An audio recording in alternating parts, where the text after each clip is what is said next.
As requested by a commenter, in this video, I'm going to show you a possible way to become Jason Todd. Before I begin, if you enjoy this type of content, make sure to like and subscribe. First is a base level of athleticism, which can be achieved by a consistent regimen of cardio and weight training. I've already made videos on this topic, which I'll put a link up on the screen if you want to know more details. In relation to this is Jason's physicality. In Arkham Knight, he seems to be around a Nightwing size. However, in Gotham Knight, he is visibly larger than the rest of the Bat family, and in general, seems to weigh around 225 pounds according to Wiki Fandom. To achieve this, you would need to consume a high caloric diet. However, you should not go too far in this endeavor. Make weight gains roughly correlating to your body if you want to maintain it for a long period of time, and do so in a slow manner, as too much can also cause negative effects. You can use something like a weight chart from the US military in relation to your height. It's not perfect, but it may help mitigate some of the risks, such as stress to the tendons, feeling of sluggishness, stress to the joints, and a higher risk of diabetes or heart disease. You should not be dissuaded, as if you do it properly, while also having your blood tested and having proper amounts of sleep, you should be good. You also need to have a consistent regimen with weights, and with heavy weights at that, to not just achieve the look, but also the strength that comes along with it. For the weight training, make sure to continuously increase the amount of weight lifted each workout, at least in the beginning, by jumping in weight with microplates. I've detailed this more in the video How to be Batman in Real Life. The next is his fighting style, which is quite unique. You definitely want to start with the basics, learning a striking and a grappling martial art. Check the video, What Martial Arts Would Batman Use? However, the unique aspect is of course his use of the dual handguns, which he uses as both for its intended purpose, but also as a blunt object, which can be seen somewhat in the Arkham Knight side story and the challenges, and more so from Gotham Knights when you play as the Red Hood. Now there does exist techniques and attacks where you use firearms as a blunt or sharp object, like a bayonet, which is a sharp pointed weapon attached to the muzzle of a firearm, or using the butt of a rifle to strike, and other techniques illustrated in old combat manuals. Now in the case of the Red Hood, he uses two handguns, which are much smaller than a rifle, so the difficulty increases.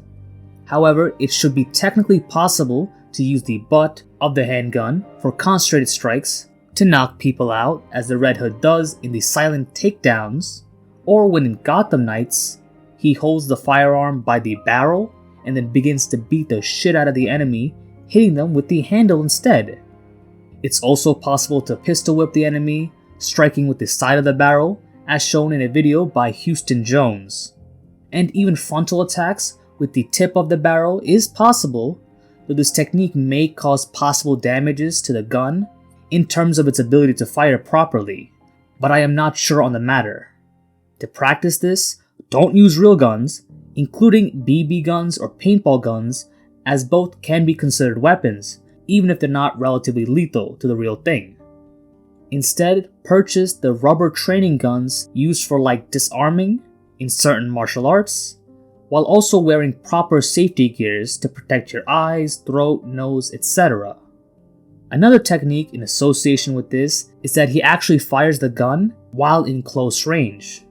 I've seen this in like John Wick or Gotham Knights, but I've not seen it in a real life video, most likely because it's super graphic, so they wouldn't put it on YouTube.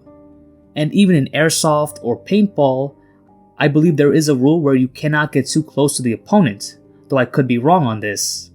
And I'm not disagreeing that it doesn't work, but there are some possible negative effects that you have to consider.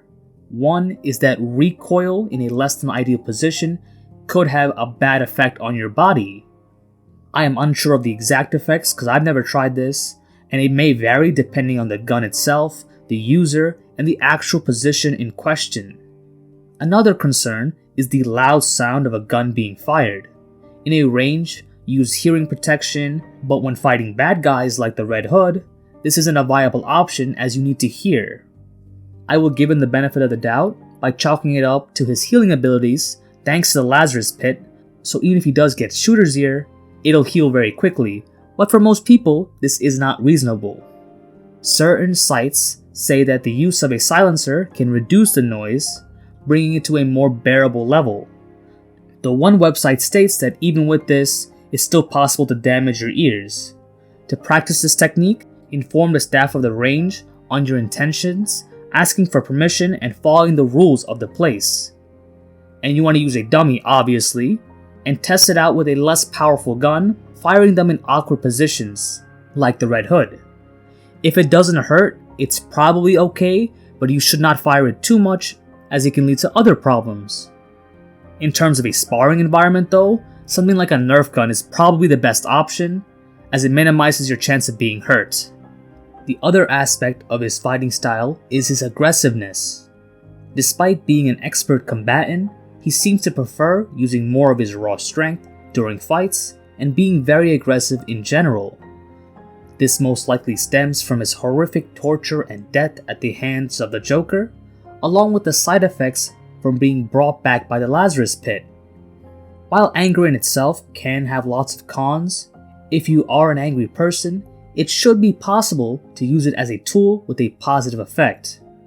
Now this is not definite, as from my limited research, there wasn't enough info for me to say for sure that it works, but there are certain videos and articles that it should be possible. I'll give you an example that may happen to you one day.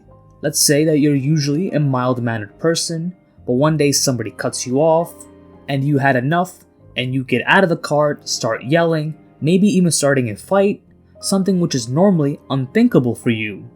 This occurred because when you get angry, the adrenal glands get stimulated, releasing stress hormones into the bloodstream, causing a flight or fight reaction, and gives you a temporary boost of confidence.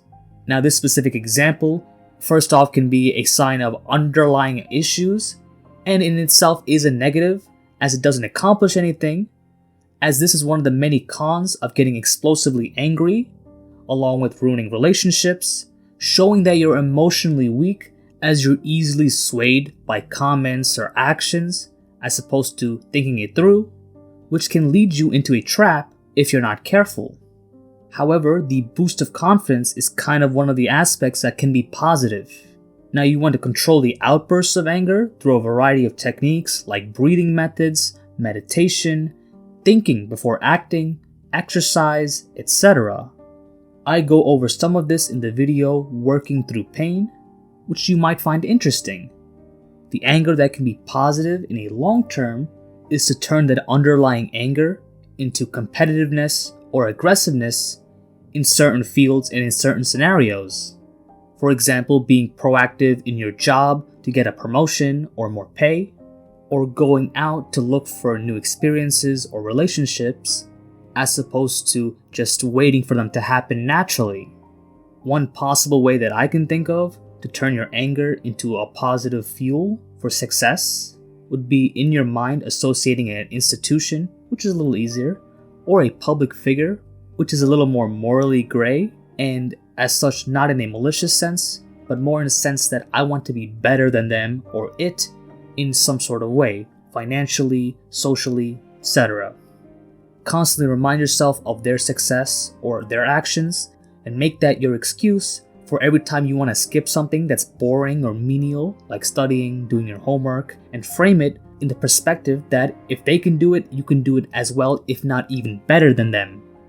You can also use any underlying anger against a single person in your life, which isn't healthy by the way, but in the case of this, that's what Jason Todd does.